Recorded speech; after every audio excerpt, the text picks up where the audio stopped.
प्रिय दर्शक बंधु, हमारे नाव सिंह चैनल में आप सबका हार्दिक स्वागत है।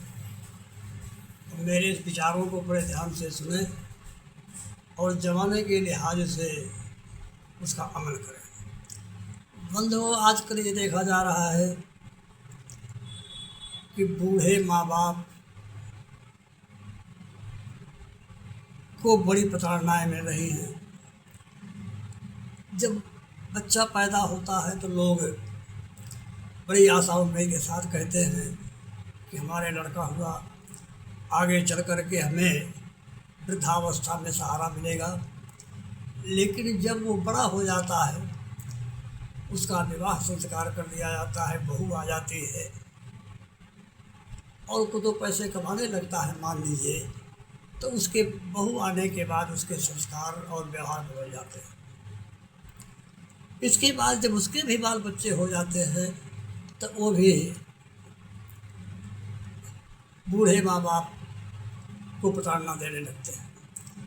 मैंने अधिकांशता जो है 70% देखा है कि जितने बूढ़े माँ बाप हैं, बुजुर्ग हैं, उनको परेशानियों का सामना करना पड़ रहा है। बंधुओं, अब कि ये उम्मीद मत करिएगा कि हमारी संतान हमको असहाय रूप की अवस्था में चल करके मेरी सहायता करेगा, मेरी मदद करेगा। इस पर आप, अगर आपकी बहुत बड़ी अच्छी भाग्य होगी तभी आपको उनसे सुख मिल पाएगा, अन्यथा बहुओं आने के बाद आप इस पर जो है थोड़ा सा विश्वास कम करें, उम्मीद कम करें। और आजकल ये देखा गया है कि बहुत से लोग हैं